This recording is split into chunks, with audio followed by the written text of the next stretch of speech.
Hey everyone, my name is Bruno, welcome back to my channel.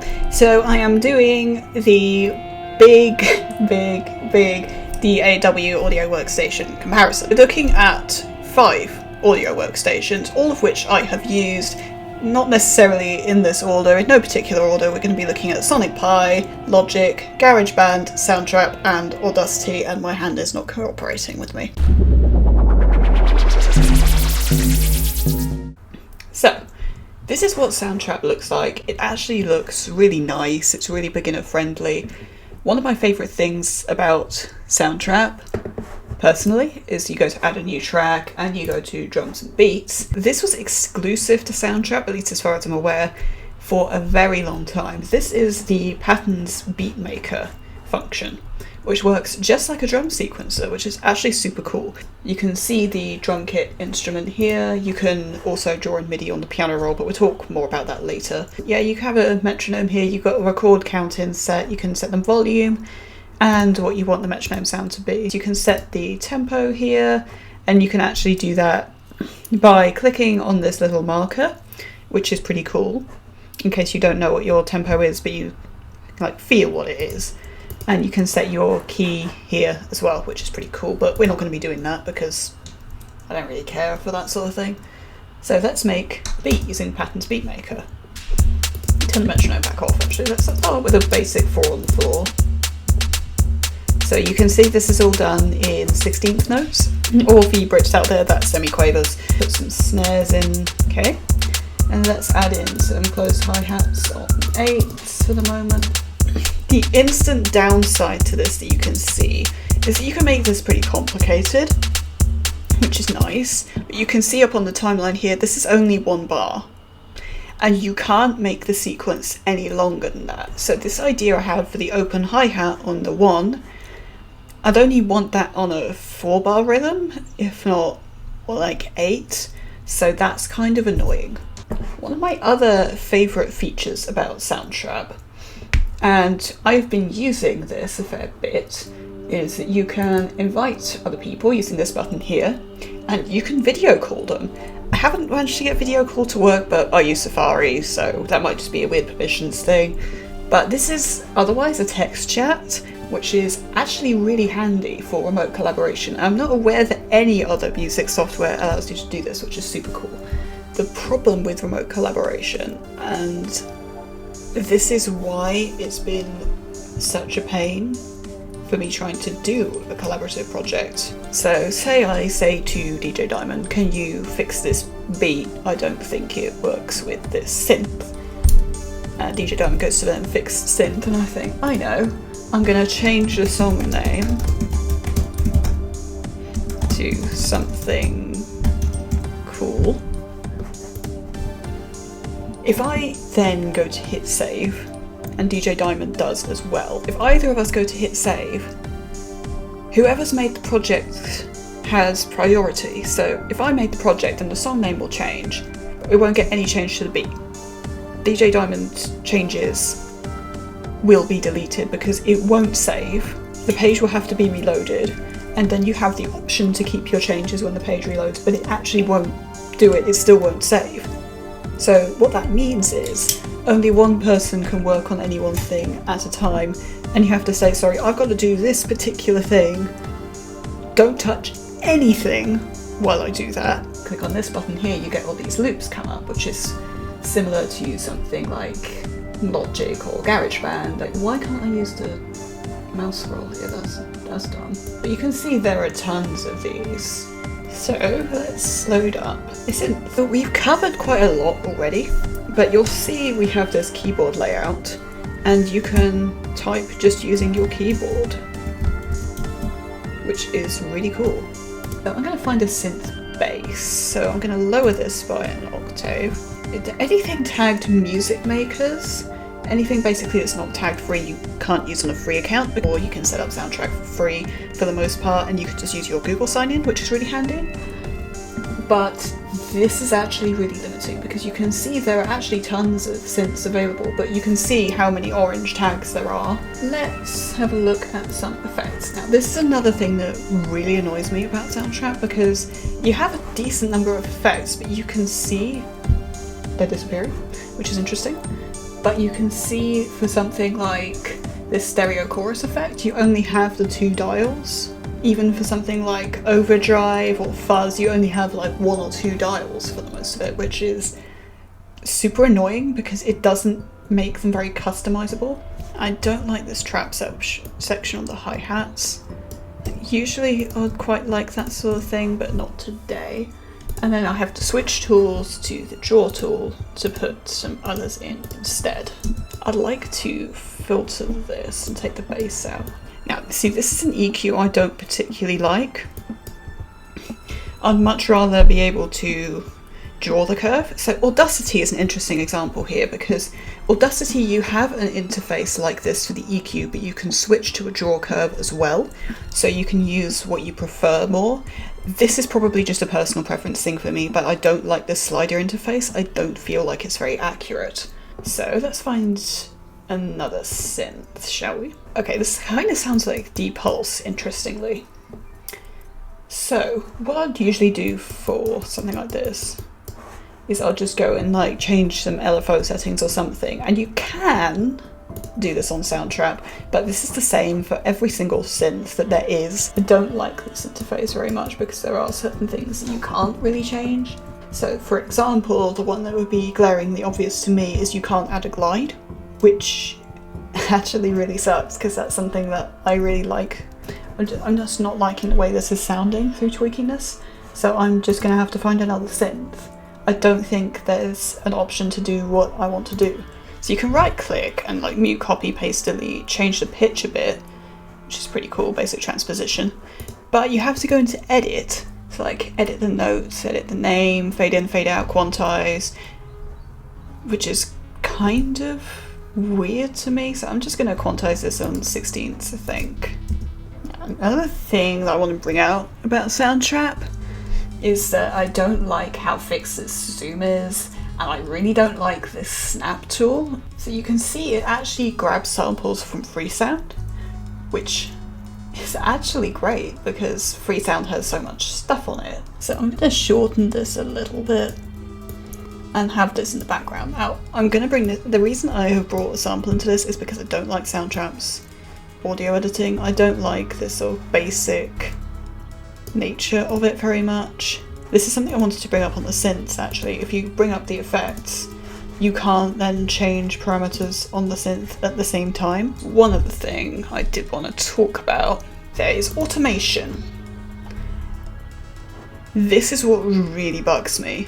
Limited to 1 track per project, and it's incredibly limited. Even if you upgrade, you can do pan, you can do volume, or you can do sweep. Whatever that means. That's it. You can't put an effect on more than 1 channel at once. That automation doesn't move automatically. Really? This message is really annoying and I don't know how to get rid of it. You know, I understand them wanting to make things limited so that people then buy the upgraded version of the software. That makes perfect sense. But when they limit it this much, it does seem a bit too harsh. But honestly, I don't know whether that's just because they can't limit Soundtrap a lot more than it already is, because even if you pay for the upgrade, you don't get a whole lot more. You get more synth presets and drum presets, you get more loops in this view here, but you really don't get a whole lot else. What that means, effectively, is that the subscription is terrible value.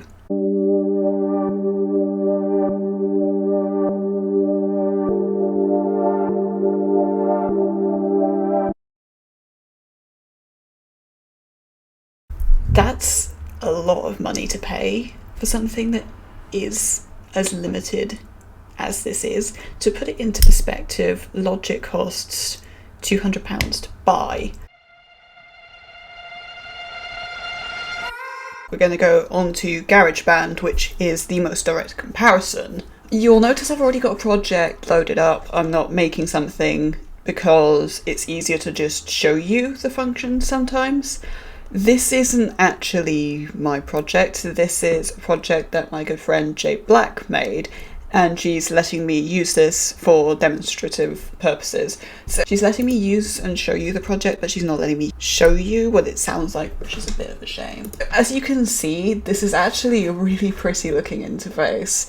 It's very easy to see what's going on, which is really cool, and makes it very beginner friendly from that point of view. And one thing that I wanted to talk about in particular, because I get really worked up about this on Soundtrap, is automation. So you click this button here, and you can see she's got panning automation on this synth here. She's got some EQ, master, gain automation here, and volume automation here. So as you can see straight away, you can use EQ on more than one channel. But also, if I wanted to mess up her project and add a load of reverb on here, then it's not going to stop me doing that either, so, except I actually don't want that, so let's turn that off. So, I mean, that's a big thing for me anyway, is automation. So you've actually got non-destructive editing. You can see these orange files are audio samples, and this is the same audio sample, she's just chopped it up, but you know, I can move this around on this file and on this one. I've talked about software instruments for Soundtrap as well. You can see she's been using MIDI instruments. She's got trombones, surprise! She uses trombones and everything. And there's this huge library of stuff. We've got so many of these. You can see there are just tons, and menus within menus, legacy compatibility as well. But she's got lots of presets. It looks like some of these have actually transferred from her Logic stuff as well, which is really cool. The reason I call this the most direct comparison is because it has a lot of functions that are similar to Soundtrap, but it's free. The one function Soundtrap has over GarageBand is the patterns beatmaker. I've already mentioned that. They haven't added that to GarageBand, although they might in future, seeing as that is now in Logic. We'll talk about that more a bit later. But the great thing about GarageBand is how customizable everything is. You can have all the effects here, but you have that in the same interface as being able to control instrument controls, which is actually pretty handy. And then you can go to the master effects channel and add in mastering effects, which come with GarageBand for free. You don't need to download any plugins. You have a limiter, you have a multiband for free, and you can see the multipressor in a lot more detail here. Getting a multipressor for free without having to download it is incredibly rare. The MIDI editor here, and you can do all sorts of stuff here, which is really nice. You can see that this all looks really nice. The one complaint I have on GarageBand for this is that if I change the velocity of this note here, this is 93, this is also 93, if I up or down this, you can see there's a little bar that moves, which shows you how much velocity there is. You can hear that's much quieter now. But on Logic, ooh, hello, that's loud. On Logic, it actually changes the colour. So it's like red is really loud and purple's really quiet. It's like a heat camera. Don't have that on GarageBand, which is a little bit of a shame, but there is an indication anyway, so I'm not going to hate on it too much. Unless you're looking at really short notes like this, where it's pretty much impossible to tell. But you get far more instrument presets than you do in Soundtrap, and also if you go into all of these track settings, you can see that you also have musical typing in GarageBand similar to Soundtrap, but you can customize the synth using just all of these. You can actually blend these together as well. You can see how customizable these synths are. This is the Alchemy synth, by the way, you can see that here. That's much better than Soundtrap because you have 8 presets with Alchemy. You can mix them 2 ways or 4 ways. You can change the delay and reverb on each one. You can go into these controls. You can change cutoff, resonance, all of this sort of stuff. It does actually change between different synth interfaces as well, because this is Alchemy, it looks like this. Retro synth looks different. ES2 does again. You can also see you've got metronome. You've actually got a tuning fork as well on audio channels so that you can tune your guitar. You can see my voice is being picked up on here. You can tune your instruments using this. This is actually super helpful. You can have the key, time signature. Why is she in C# minor and 6/4? I have no idea. 75 BPM, you can see what bar and tick you're on. You can have that on a much simpler view. You can have that just beats, just time. You can have it as simple or as complicated as you want. You've got zooms independent on each other on different windows. So if I go to the double bass for a moment, you can see we've got the piano roll. I've talked about that, which looks nicer than it does on Soundtrap, I dare say.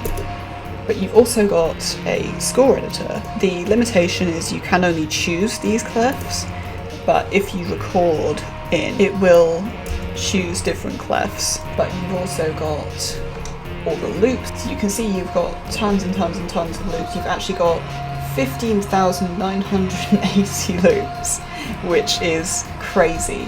But where it gets better than Soundtrap is, Soundtrap you have some way of filtering these down, but here you have much more. You can add them as favourites, so you can see which ones Jay Black likes. She has 199 favourites out of 15,980, and I know for a fact she went through every single one.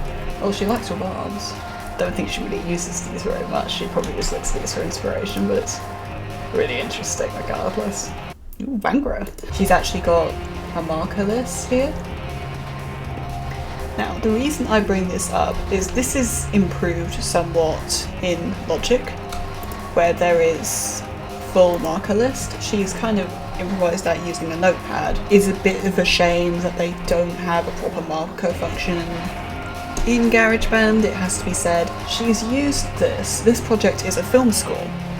So these are her composer notes, but you can actually see there is a movie track, and you can actually scroll through frame by frame. What she's done is she's picked out individual frames where her hit points are, and then she's used that to compose. Most software doesn't support you being able to put a movie file in at all.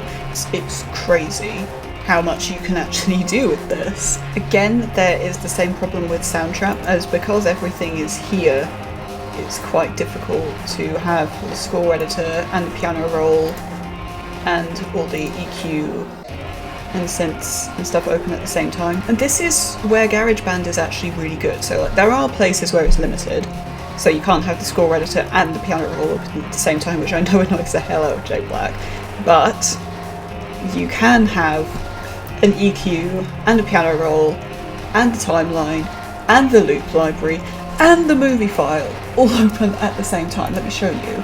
For the most part, this is the sort of interface you'll probably want. And this is where Apple have been really clever. It's somewhat limited, but it makes sense how they've limited it. The synth customization, while it's much better than Soundtrap is, you can see it is still limited. Like, the Alchemy is by far the most customizable, but you can't get into some of the other synths very much at all. The audio editing isn't great because all you can do is length change like this. You can't have a scissors tool, which is again another problem. You have a create tool if you go on to control in my case, but in most people it would be command. So you have a sort of pen tool by default, so you can just do that, which is something I was complaining about a lot on Soundtrap, but you don't have a scissors tool or a choice of tools like you do in Logic, which is a shame. And it does limit how good the audio file editing is.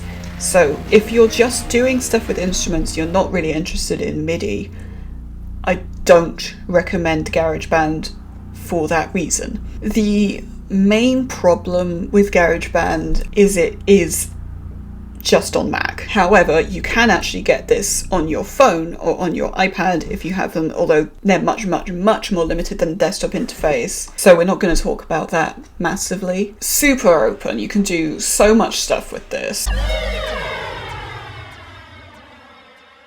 So as you can see, it looks very similar to GarageBand. One thing that I want to talk about straight away is you can see this looks really complicated. All of this entire top bar here is customizable, as is pretty much every interface in the software. So you can have this just on time, just on beats and time, and with a bit more detail and beats in the project, this is pretty much how it looked in GarageBand, but I generally have it custom, so I can see absolutely everything. Let's talk about loops, because we've talked about that a little bit before. This is taking forever to load, and this is the first problem with Logic, is it takes forever to load anything up, because It is massive and you can do so much with it, which is awesome, but this is the price you pay for that.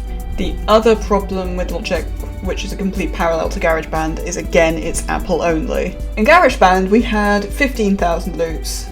In Logic, we have 23,441 loops. So we've got quite a few that are the same from GarageBand. You have all of the same ones, plus however many thousand more, it's like 8,000, it's crazy. I mean, I think again, she uses this mostly just for inspiration. This is all just sitar. So again, you've got the notepad, you've got a tempo log, a time signature and key log. You've got the full marker list here this time, which is something I wanted to talk about. So you can add in markers, and I can say, you know, most people would be having like verse 1, and then you can move this marker around, so you can do 5, 1, 1, 1, and that will put that on bar 5. You can set metronome preferences, so you can only click during the counting, which I'm actually going to want on. And you can change what sort of tone it is and all sorts of stuff like that. This gives you an idea of how crazy Logic is. This is just the metronome. This is more than you get for like the entirety of Soundtrap, and this is just the metronome. So you've got this timeline interface like you do normally. Now, this is new in the Logic update. You have this. This is the live loops grid.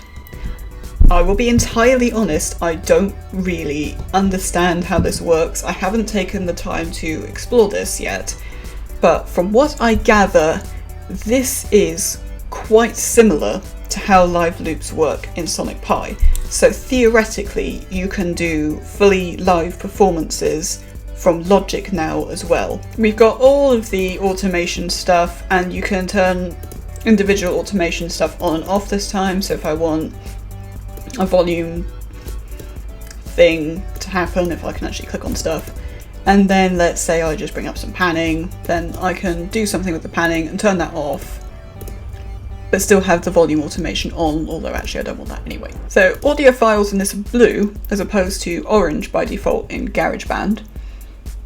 But I want to bring up Flex. Flex is crazy audio editing. You can do audio editing really cool already. You can do all the same stuff you can in GarageBand. And look at this. This is your secondary tool. So you can see you've got a pencil, eraser, text, scissors, glue, solo, mute, zoom, fade, automation, automation again, marquee, and flex tool. So you've got a ton of options. The scissors tool is by far my favorite because you can just do that. I love it. The scissors tool and all of that dramatically improves the usability of editing in general, particularly with audio. That was a massive complaint I had in GarageBand. So if you want to do stuff just with instruments, Logic is more than capable of doing that. Flex is crazy. You have all these different flex modes. Default, if you want to stretch the time out, it sort of slices up the audio into individual pieces, which makes things sound a lot more electric. It's a sort of very traditional way of doing it, but you can actually just stretch the sample, and you can get all these different ways of stretching the time. Some of it will change the pitch, some of which won't, some of which will slice things up and make it sound really jittery, some of which won't. You can do all sorts of stuff with that. Flex is ridiculously powerful, is what I am saying, and I do not know why I'm saying it like this, but I am. You also have these auto zooms, which is quite handy. So you have vertical snap and horizontal snap. You can have them both on. That's pretty cool.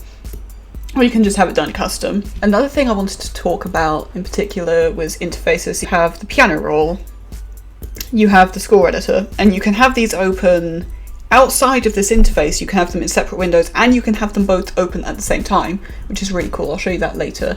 But here's what I really wanted to talk about. This is the step sequencer, as you can see. But I'm actually going to bring this up in a separate window. You can see how many windows you can have open, but we're going to bring up an electronic drum kit. They've actually just added a load more in that I haven't downloaded yet. I'm going to do that in a minute. Let's bring up Laser Battle because that sounds like fun. You can also see how many more instruments there are. Again, you can set presets. There are hundreds, if not thousands of sets. You can get into every single one and customize every single one however much you want. It's crazy. We're going to get into that later because we're going to be talking about the Laser Battle. So we're going to create, yes, so you can create a MIDI region, and then you can change the piano roll and score, Also, you have way more clefs on the score. You have more clefs than anyone could ever possibly need. What you need to do if you want to use the step sequencer is create a pattern region. And you can see it actually defaults to 4 bars instead of the 1 that Soundtrap does, but you can change how long you want that to be. We got this on the 16 step preset, so you know, you can set things to 16s. You can set this to 12s or 24s, up to 64. If you do 64, you are just pretentious. I am sorry. But I'm actually gonna stick this on 16. I might change it to 32 in a bit. So I'm gonna start with a basic 4 on the floor beat. Let's get some snares in. But you can add as many channels as you want. You can change what each channel is. So I'm not really interested in having this pedal one, so I'm gonna make this into a crash instead and have that on the 1. So I quite like the way this is sounding. Now, you can see there are some channels I haven't used. So for example, this one. So this is where it gets really crazy. You can add automation using the step sequencer. If you're gonna do this, you do need to turn on the bit crusher here. But the cool thing about the step sequencer is you can't just use this on drums. You can also use this for melodies. Shift the octave here. So let's just shift everything an octave down because this is a bass guitar. This is nothing worth showing you, so I'm probably not going to bother, but you get the idea. What Logic has done is improve on Garageband in such a way that there is just no limit to what you can do. And I bring that up because there's stuff even like tempo automation. So let's say I want to be an idiot and change the tempo for each bar. So I've got this on 120. Let's raise this one up to 142, lower this one to like 72. It's letting me do that. You can see the scroll speed on the cursor is changing. And much as I hate myself for this, I actually kind of like it. And just to get the point about how much stuff you can, and J Black will, have open, let me show you. Do you see this? Do you see how absolutely ridiculous this is? And you can have more to run you through exactly what I've got open. Oh wait, I missed a window. Musical typing. You can have that open too. So I've got musical typing open, let's get rid of that. I've got the sampler open. I was actually going to talk about how much I dislike the Logic sampler when I was planning this video, but they've improved it massively and it looks really nice now. So actually I'm really happy with them for doing that. I've got the piano roll open, the score editor open. I've got 2 different effects open, but you can have an unlimited number of those open at the same time. You can have the step sequencer open as well at the same time. You can have the loops open at the same time, the instruments open at the same time, all this effect stuff open at the same time. I've got all the marker and tempo stuff open at the same time. I've got the flex view on, but you can also have the automation view on at the same time if you want. Or you can just have it like this. Also, you have all these MIDI effects. You can have arpeggiators and chord triggers. It's absolutely insane how much Logic lets you do. And in terms of getting into each synth, so let's show you Alchemy, because we touched on that in GarageBand. And to be honest, it looks pretty much the same in Logic. This is basically everything you got in GarageBand, just in the one space. You can choose the synth with lots of customization and filters and whatnot as well, which is really cool. You can have a built-in arpeggiator if you want, and you have some built-in effects chains, but you've got all of these different ones that you can get into and change, even in presets. So Sculpture, it looks horrendous. Make this bigger so you can see a little bit better just how much stuff Sculpture can do, because it is ridiculous. Retro Synth, this is a good one to start on in terms of customizing synths, because it's much easier to look at. It's very simple. You've got your oscillator, it goes to a filter, it goes to the amp, goes to 2 different effects units that you don't even have to have on, one of which is a glide. I was complaining about this massively in Soundtrap, you know that. LFO, you've got a filter envelope and an amp envelope as well. You can customize every single part of this, which is really cool.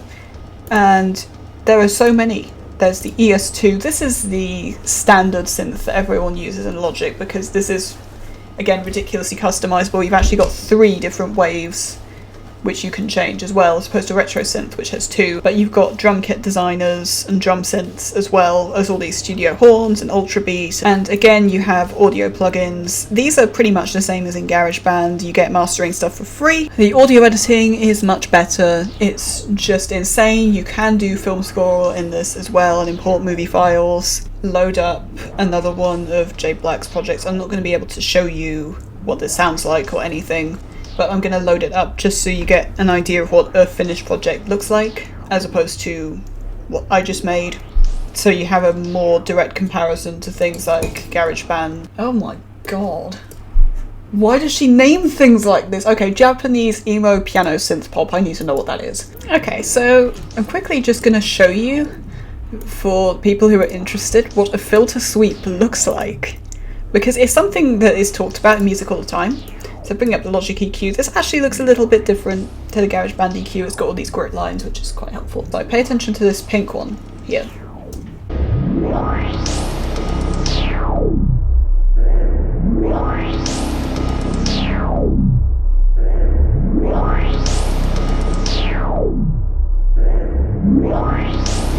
So what sweep looks like. Because of how complicated Logic is, it's slow to load. It's really slow. Particularly when you open up the loop library for the first time once you've booted it, it is super slow.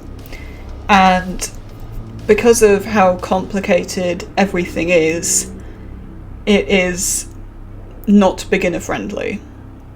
I mean, it is to an extent. I've taught like 9-year-olds how to use basic functions in Logic, but there really is only so much you can teach them because it is just a bit of a beast. And it's kind of its own worst enemy in that I don't think there's any way you can make something as powerful as Logic is that is accessible for absolutely everyone because of just how much there is. It does a fantastic job of being close, but there's only so much you can do. The main problem, obviously, is to get something like this, you got to pay for it. You can't get it for free. It is £200 for that money. You can't beat this. You just can't. There are rivals for Logic, but there is no way you can beat the functionality. Particularly now with the live loops and the patterns beat maker. The main thing about the price is that, honestly, £200 is relatively cheap.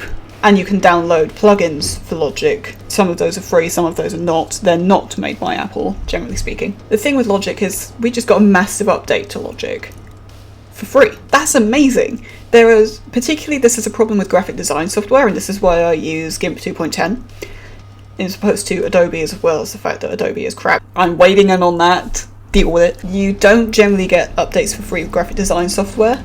And this is the case with some music software as well. No one knew this Logic update was coming, or at least I certainly didn't, and Jay Black didn't either. It was just foisted upon us as, you know, hey, we've given you a big update, enjoy. Which actually makes Logic great value, as opposed to something like Soundtrap, where you get an interface that is even more limited than GarageBand. But with Logic, you pay a one-time payment, but you'll get like the most powerful interface you could ever hope for, the most customizable interface you could ever hope for, and you'll never have to pay for an update. You can't really argue with that in terms of value for money, even though it is expensive. I don't know how much screen capture I have for Audacity because I actually don't have it on my system anymore, so bear with me. Audacity, the first thing you'll notice is that it's a pretty complicated interface because it's really powerful. There are all sorts of tools you have. You don't have the secondary tool that you have in Logic, which is kind of annoying, but we're gonna put that to one side because of how amazing Audacity is. It's free, again, and it works on everything. It was originally on Linux. This is why I first used Audacity. It was the first audio workstation I used because I was on Linux, and it's limited what you can get on Linux. Audacity is actually bundled with Ubuntu, or at least it was. I don't know if it still is anymore. It also works on Windows. It works on Mac, maybe. I am not sure if it works on Catalina or not. You want to check the Audacity Twitter feed at GetAudacity for that, because I don't know, because I don't use it anymore. Audacity is famous for its plugins, if nothing else. Audacity has a list of hundreds and hundreds and hundreds and hundreds. I cannot get my head around how many plugins Audacity has. It's gotten to the point now where Apple make plugins for Audacity. You heard that right. Apple have made an Audacity plugin suite. They have taken their multiband compressor from Logic and ported it to Audacity. Apple's Audacity plugins don't just work on Apple, they work on Linux and Windows as well. That's insane from Apple. Apple don't like cross-compatibility, they don't like making their software that way. So that they've done that is absolutely nuts. That's how capable Audacity really is. And the reason I want to talk about it at all is because it's more accurate than Logic. Audacity zooms in as far as is physically possible, which makes it incredible for editing audio files. It is by far the best audio file editor you will ever have. And that's just fact, there's no way around that. If you want to work with just recorded instruments, you will not have better software than Audacity. Get it. Just don't bother watching the rest of this, just get Audacity and be done with it, seriously. Now, the problems with Audacity. You can see it's ugly. It is the ugliest looking interface you will ever see from an audio workstation.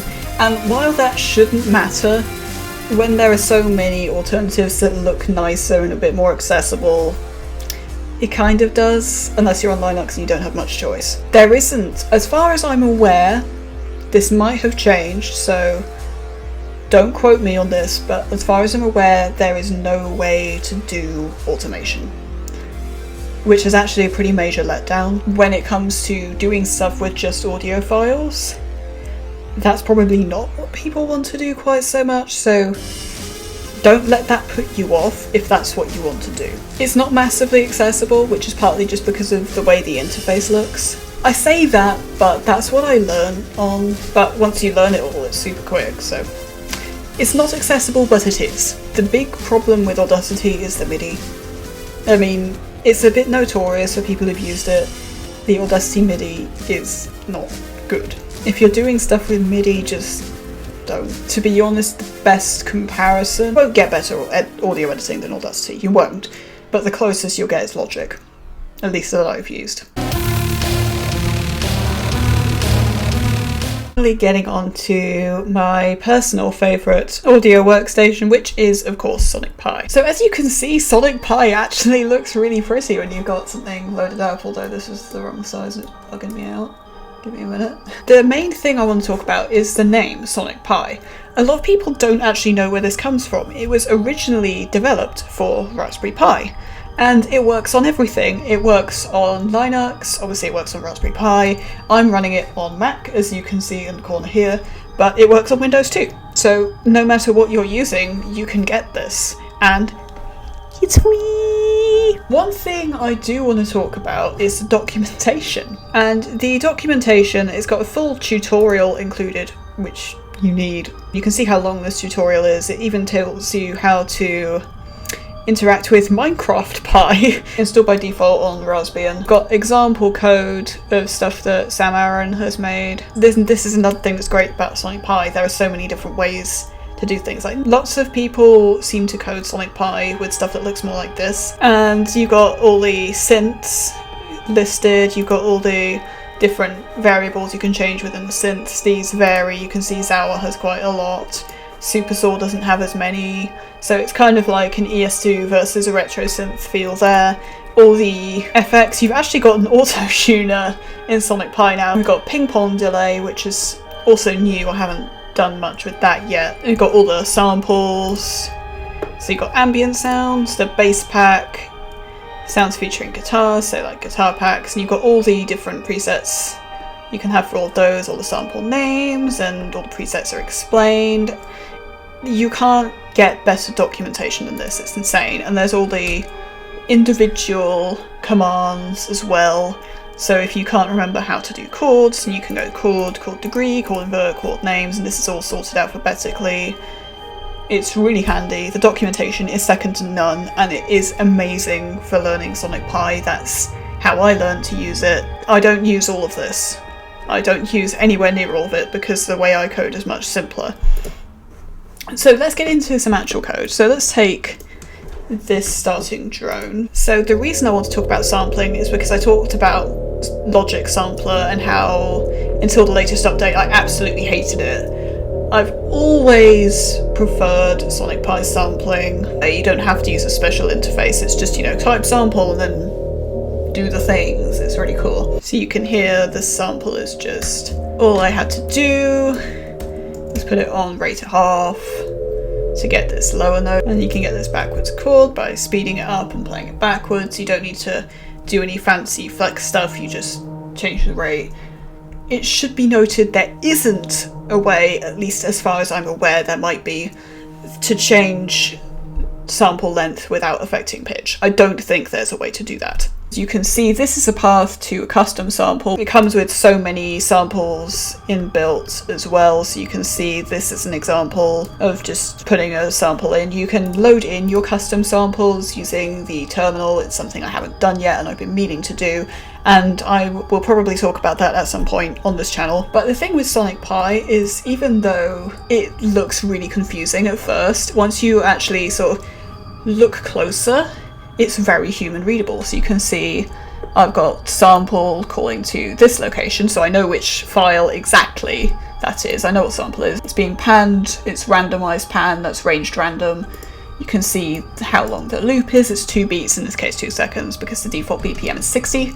I've labelled this with a comment so I can see what this is. It's going to play 54 times. It's got with FX, with an effect, ring mod, frequency 70, it's got flanger, it's got reverb, you can see which order that's layered in. It's super human readable. And I also want to talk about synths. You can see how much I've edited the synth just here, and you can edit it like that. You can also use synth defaults. I can cut this code, put it right here, get rid of that comma, and it will sound exactly the same. There are so many different ways you can do the same thing. You can customize it to how you personally prefer to work, which makes it really customizable in the same way as Logic. It just doesn't show visually because Sonic Pi isn't very visual at all. And then we've got these synths. These are ugly on their own, I will openly admit that. This is the kind of synth that would be impossible to make in anything else because of how short this phase is. Also, apologies for my hip clicking there. You just can't do this otherwise. And this is where Sonic Pi is insane, because you can just do stuff that you can't do in anything else. You can make phases that are really short that you just can't do in Logic and get all these really weird, gritty artifacts. But also you can bit crush further than you can in Logic. So let me show you. So I'm going to grab a bit crusher and I'm going to put it on bits 1, which is something Logic says you can do, but you actually can't, realistically, because it just doesn't really play the sample unless you put a ton of drive on it, and then it still doesn't really play properly. Bit crush again and break, why not? You can't do this to Logic. This is something you cannot do in anything else because it is insane. You can do with BPM 30 and change the relative BPM of different samples. The closest thing you can do is in Logic. You can do tempo automation and change the BPM of the entire project at will, and it's actually way more helpful than you would think. I showed this off in Making Music Great Again. There are other things you can't do, such as the pan slicer, which is a combination of a panner mixed with a slicer, and that's like a combination of what would be flex and automation in Logic that's just put in a really simple effects unit. It's really, really clever. I use it all the time. And you can do all these knits and stuff where you can like do automation. You can automate literally everything in Sonic Pi. You can automate sample speeds. There's nothing you can't automate. The sky is literally the limit with Sonic Pi. The only thing you can't do really is FILMSCORE. The default samples are somewhat limited in the same sense that Soundtrap is. There are probably actually fewer. than there are in Soundtrap, which is a little bit disappointing. Long samples are a bit of a problem because Sonic Pi doesn't like to go past 4 decimal places, and even so, like you see, I've queued a part 3 in Jekyll and Hyde. I just exported that as a wave and then brought it back in as a sample because there is a line limit, which is just about being sensible, because otherwise if you've got 10,000 lines of code it's just going to be a nightmare to read as much as anything. So while that's a limitation, I think that's a good one to have. If you've got like a 3-minute sample, say, and I want to take a half-second snippet with only 4 decimal places, that's quite difficult to do. With something like Loop Industrial, it's like a 0.9 second sample and you just want to cut it in half, it's great and it's really quick. It just doesn't work so well for long samples. While I love Sonic Pi's sampling, and I wouldn't change it, it's just a natural flaw with the way it's done. In terms of using actual instruments like guitar, you can use synth and effect sound in. This isn't an effect I've really messed with very much because I don't really do much on guitar anymore. The other thing I want to talk about, mentioning live code, was the live loop function, which I do believe is very similar to the Logic way of doing things now, where you can do live codes, but I'm going to be talking about that more in the live coding video. I mean, Sonic Pi is all about live code. There's loads of stuff about that in the documentation where you can do live coding performances. It's not something I've done. The main problem with Sonic Pi is this is what you're greeted with. This is terrifying as a beginner. If you have never seen an audio workstation before, this is your worst nightmare. Because the learning curve for Sonic Pi is incredibly steep. This is where the documentation and tutorial really comes into its own, because it's explained really well and really simply, and it makes it really accessible, but you really need the tutorial. It's not like something like Logic or Audacity where you can teach yourself, but you can't just open it up and make a beat. Having never opened it before, you can't. It's just not possible. Alright, so now we've gone through all the different audio workstations. I know it's a lot to take in. Every single audio workstation is great, depending on what you want. Soundtrap,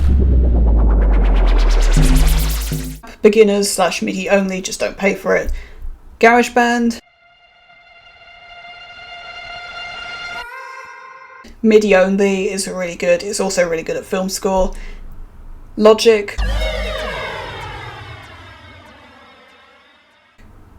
you can use it for anything. It's expensive, but you can use it for anything. Even as a beginner, you can. Sonic Pi,